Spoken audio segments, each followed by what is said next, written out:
My name is Sunny Jiang. My student number is 0541040. Level is freshman. Speech title: Jiang, What I Learned from 100 Days of Rejection. When I was 6 years old, I received my gifts. My first grade teacher had this brilliant idea. She wanted us to experience receiving gifts, but also learning the virtue of complimenting each other. So she had all of us come to the front of the classroom, and she bought all of us gifts and stacked them in a corner. And she said, "Why don't we just stand here and compliment each other? If you hear your name called, go and pick up your gift and sit down." What a wonderful idea, right? What could go wrong? Laughter. Well, there were 40 of us to start with, and every time I heard someone's name called, I would give out the hardest cheer. And then there were 20 people left, and 10 people left, and 5 left, and 3 left. And I was one of them.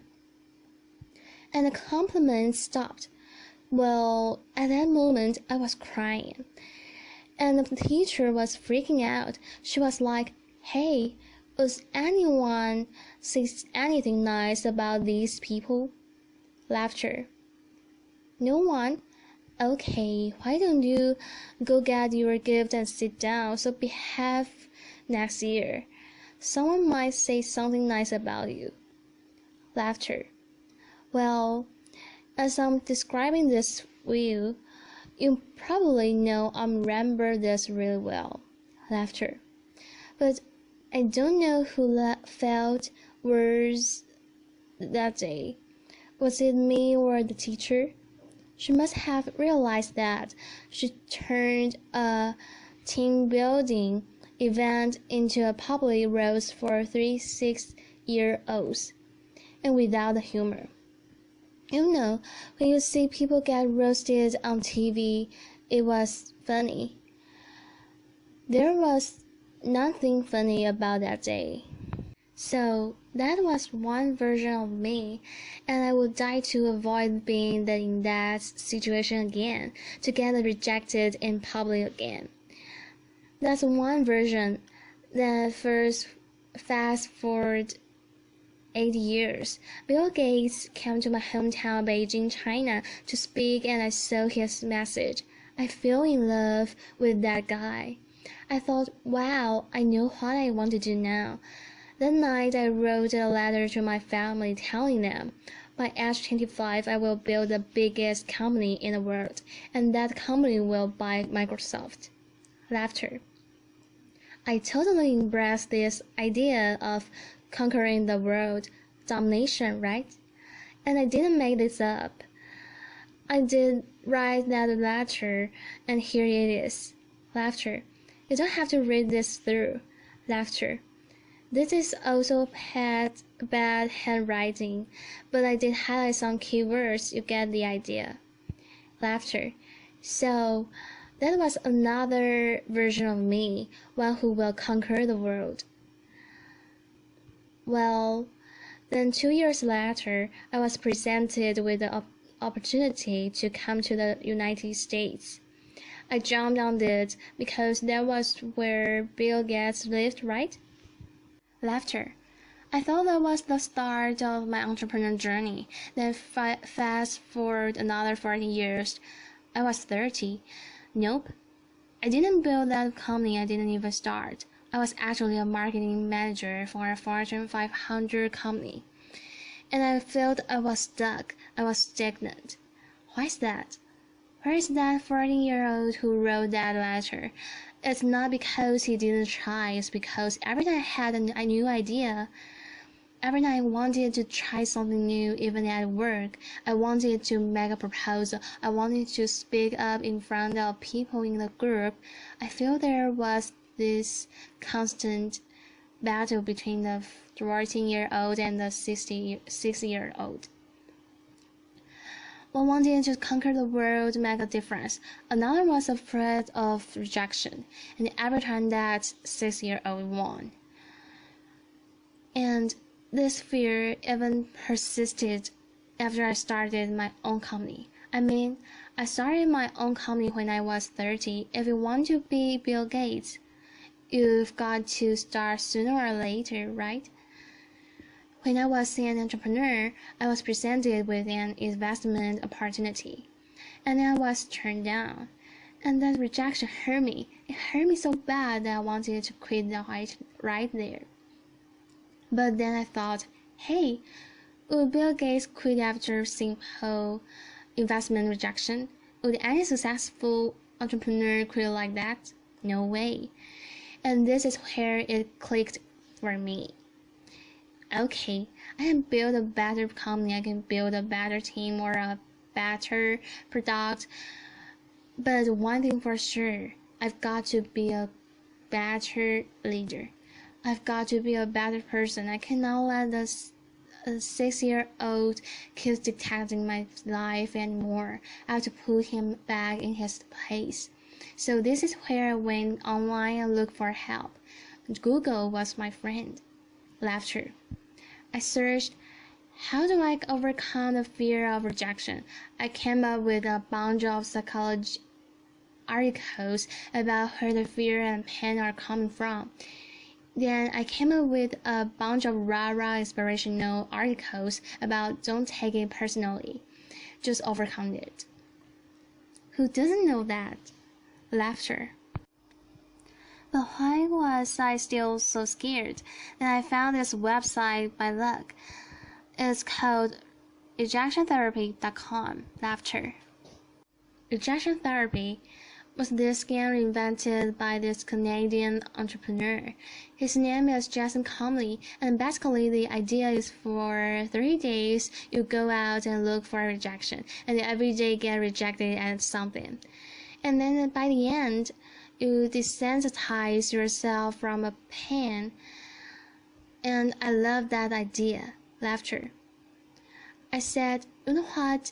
I'm gonna do this. And I'll feel myself getting rejected 100 days. And I came up with my own rejection ideas, and I made a video blog out of it. And so here what I did. This is what the blog looked like. Day 1. Laughter. Borrow $100 from a stranger. So this is where I went to where I was working. I came downstairs and I saw this big guy sitting behind a desk. She looked like a security guard. So I just approached him. And I was just walking, and that was the longest walk of my life. Hair on the back of my neck standing up. I was sweating and my heart was pounding.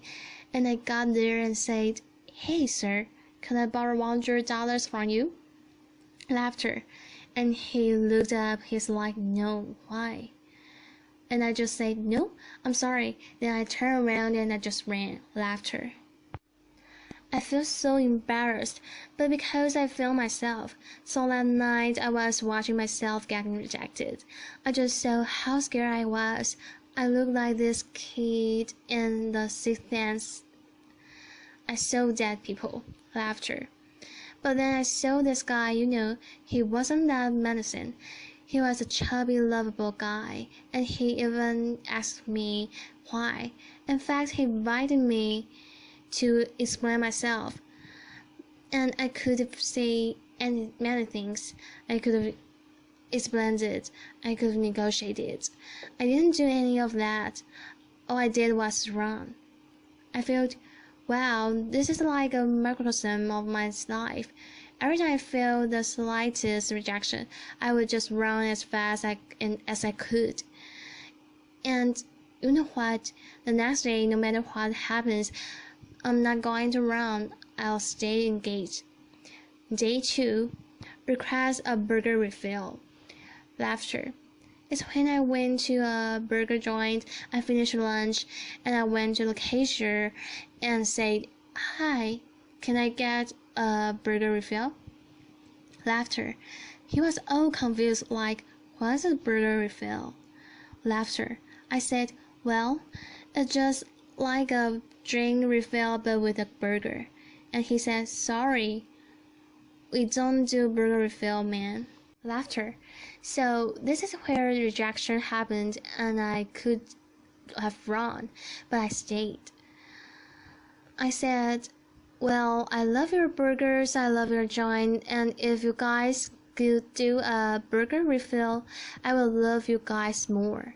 Laughter. And he said, well, okay, I'll tell my manager about it, and maybe we'll do it, but sorry, we can't do this today. Then I failed, and by the way, I don't think they've ever done burger refill. Laughter. I think they're still there, but the life and the death feeling I was feeling the first time was no longer there. Just because I stayed engaged, because I didn't run, I said, wow, great. I'm already learning things. Great. And then day 3, getting an Olympic donut. This is where my life was turned upside down. I went to a Krispy Kreme. It's a donut shop in many of the southeastern part of the United States. I'm sure they have some here too. And I went in, I said, can you make me donuts that look like Olympic symbols? Basically, you interlink 5 donuts together. I mean, there's no way they could say yes, right? The donut maker took me so seriously. Laughter. So she put out paper, started jotting down the colors and the rings, and it's like, can I make this? And then 15 minutes later, she came out with a box that looked like Olympic rings, and I was so touched. Couldn't believe it. And the video got over 5 million views on YouTube. The world couldn't believe that either. Laughter. You know, because that I was in newspapers and talk shows and everything, and I become famous. A lot of people started writing emails to me and saying, what you're doing is awesome, but you know, fame and notoriety did not do anything to me. And what I really wanted to do was learn and to change myself.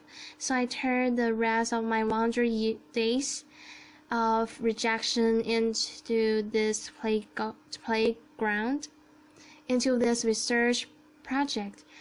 I wanted to see what I could learn, and I learned a lot of things. I discovered so many secrets. For example, I found if I just don't run, if I got rejected, I could actually turn no into yes, and the magic word is why.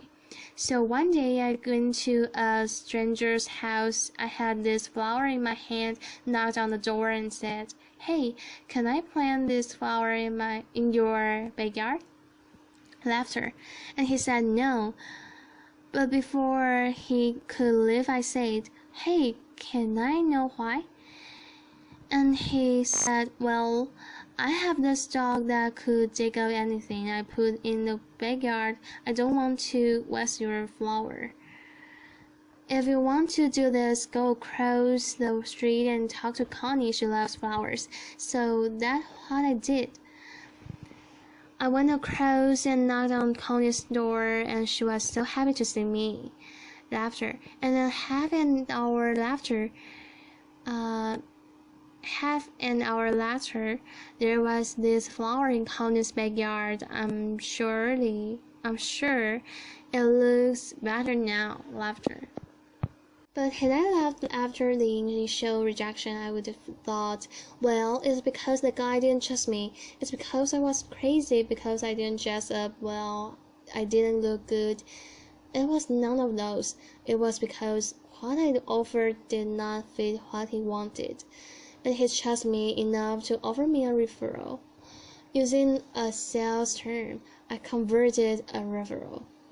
Then one day, and I also learned that I can actually say certain things and maximize my chance to get a yes. So for example, one day I went to a Starbucks and asked the manager, hey, can I be a Starbucks greeter? And it was like, what's a Starbucks greeter?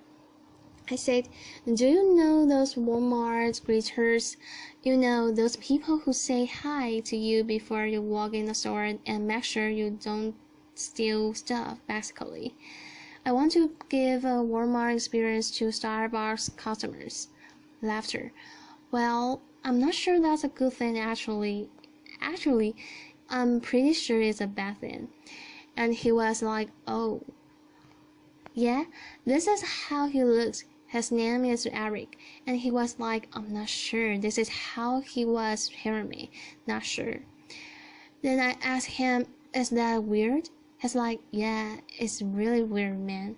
But as soon as he said that, his whole demeanor changed. It's as if he's putting all the doubt on the floor. And he said, yeah, you can do this, but just don't get too weird. Laughter. So for the next hour, I was the Starbucks greeter. I say hi to every customer that walk in and give them hot cheers. By the way, I don't know what your career trajectory is. Don't be a greeter. Laughter. It was really boring. But then I found I could do this because I mentioned, is that weird? I mentioned the doubt that he was having, and because I mentioned is that weird, that means I wasn't weird. That means I was actually thinking just like him. See this as a weird thing, and again, I learned that if I mention some doubt people might have before I ask the question, I gain their trust. People were more likely to say yes to me. And then I learned I could fulfill my life dream by asking.